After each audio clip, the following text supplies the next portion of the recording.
Our story begins here in Paris, France, at a place that I've wanted to come my entire life. This is probably the most famous cemetery in the world. This is Père Lachaise Cemetery here, again, in Paris, France. So as I walk around Père Lachaise looking for something that I've wanted to see my entire life, I'm going to take you guys on a tour of what could be the world's most famous cemetery.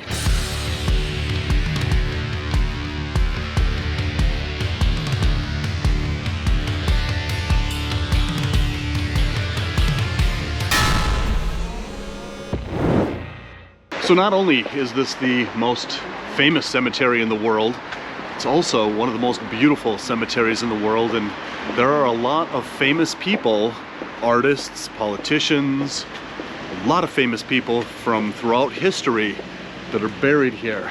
But there's one in particular that I've been waiting my entire life to come and visit. And he's just down here, and we're gonna make our way to that particular gravesite, which, well, we'll talk about if I really believe it's an actual gravesite when we get there, but there is a lot to see and explore in this cemetery before we get there. And this place is just as amazing as I hoped that it would be.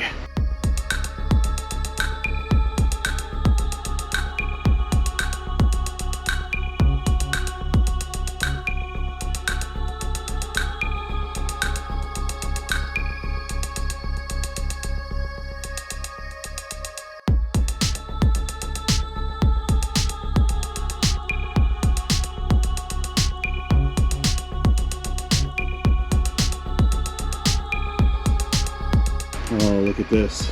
There's a poor Christian buried here. Oh, that's sad. But look at this. Lucien Guibert, Le Souvenir. Look at how amazing that is. So, this is another thing that I love about this cemetery. We have Christians buried next to a Jewish person, buried next to a Chinese person. I don't know of another cemetery in the world where you can find this kind of diversity in a cemetery. That is pretty cool. All right, so this one is actually open and we can go in and we can see what's inside. So I kind of thought maybe there were bodies buried here, probably underneath this, but I kind of imagined that they would be in here. But this is just a kind of an homage to the people buried here. And look at this, 1869 to 1933. Over here, 1838. And this person lived for 75 years. But then you go down here, look at this. This is what I love about this cemetery. Just rows and rows of these beautiful Gothic works of art that are in all actuality mausoleums. This one says the Bastard family. Yeah, Bastard. I don't know who is there. But does that mean what it means in English? Bastard? Bastard. Or is that a French word? Yeah, it's the same probably. Bastard. Yeah, but bastard is not the same Meaning probably. Yeah, I would think so. I hope for you. Yeah, right, because that was one badass family if it was. Yeah, the crow agrees. We're getting close, I think. I believe it's right down here. But we're going to check out some other stuff before we leave. Oh, look at this. Families Bernhardt et Collet. Look at that bat. Oh, that is so cool. I want this whole thing for my front door at home. So Colette, she was one of the first feminists in France. She was a poet, 1873 to 1954. And so she was also a journalist and an actress. Lots of people have left her flowers. All right, the first feminist here in France. I'm sure her job was extremely difficult. All right, so Dave Chappelle is buried does that way, right next to the crematorium. Is that really Dave Chappelle down there? Oh, I don't know. Yeah. What does Chappelle mean in French? A small church. A small church.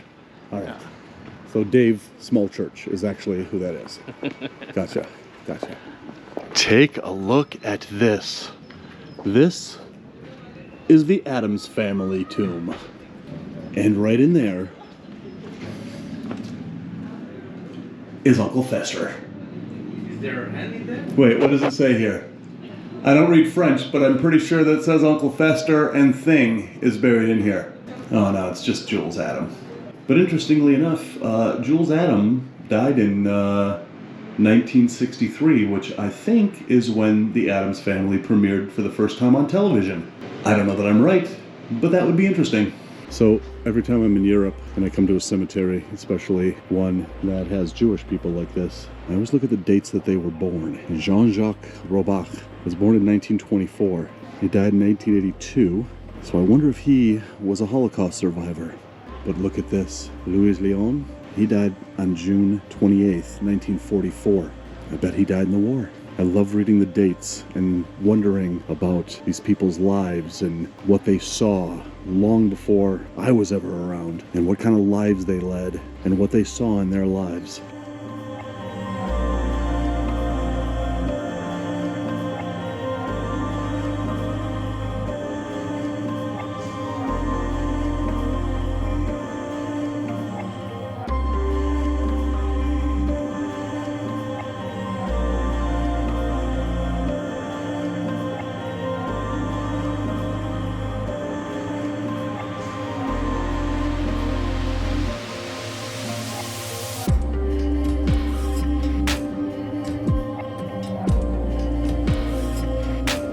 Look at this right here. It's in the shape of a ring, and there's a story that Jean-Francois is about to tell us.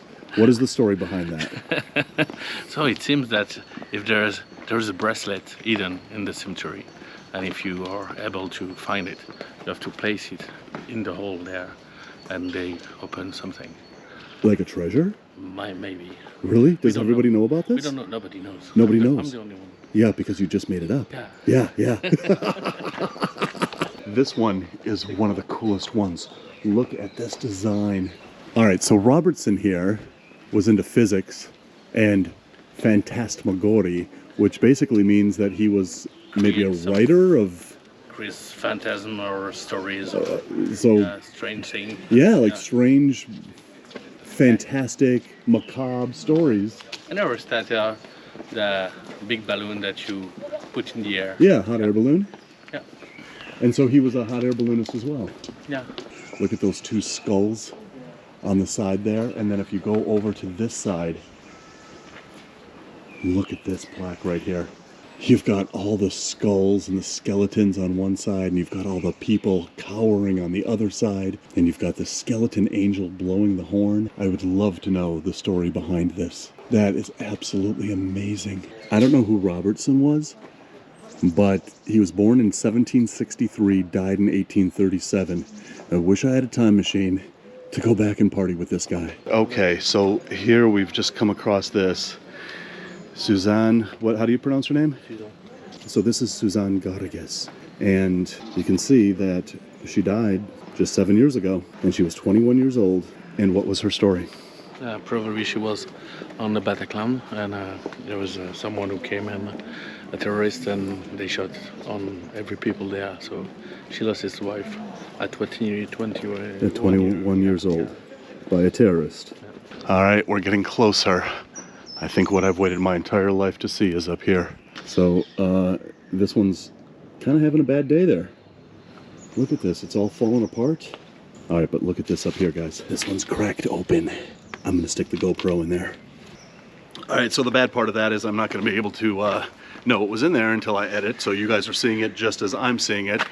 I don't have my light panel for this, so that could be really dark in there, or there could have been something really cool to see in there. I'm gonna find that out as you guys are finding that out.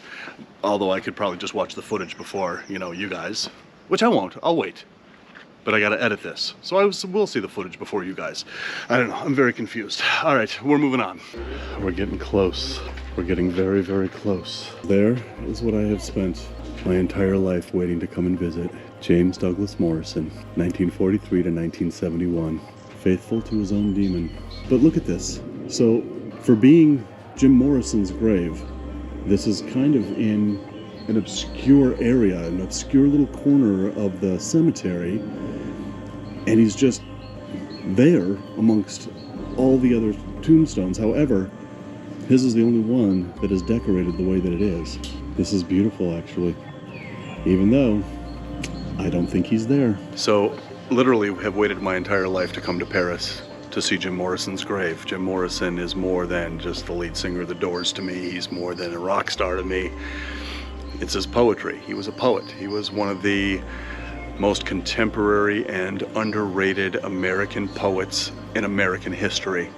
I've read all of his work. Every bit of it I've loved. Every bit of it it's shaped the way that I think, and it's shaped the way that I have an appreciation for poetry.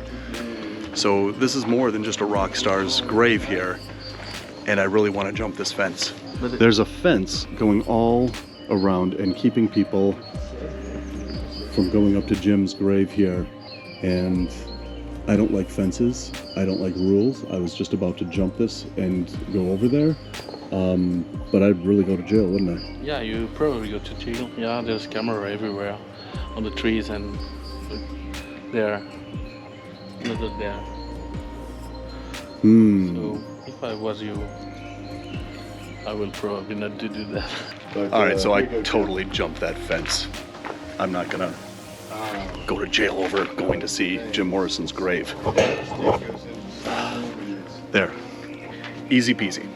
So now that I've broken the law here, let's talk a little bit about why I don't think Jim Morrison is actually there. So this is why I don't think Jim Morrison is actually buried here. I don't think that he died when they said that he did die. And the reason why is because when an American dies abroad, their body is brought back home, and he probably would have been buried either in California or Virginia. And it doesn't make sense that they didn't do that. Also doesn't make sense that there wasn't really anybody that actually saw his dead body except for Pamela Courson, his girlfriend, and a doctor, one doctor, here in Paris that signed his death certificate. And then they immediately, without any fanfare, buried him here in Père Lachaise. Even the band wasn't here. The rest of the band, the Doors, wasn't here for his funeral. So Jim was facing jail time for an incident in a concert in Miami where he supposedly exposed himself, which I don't believe that he did. But he was just about to be sentenced after being found guilty. The band wasn't doing so well. Because of this incident in Miami, they were supposed to play Woodstock back in '69, and they didn't because of that. The promoters wouldn't let them play at Woodstock, and things weren't going very well in Jim's life. And so, I don't know, man. I mean, did he fake his death to get out of what he was going to face when he got back to the States?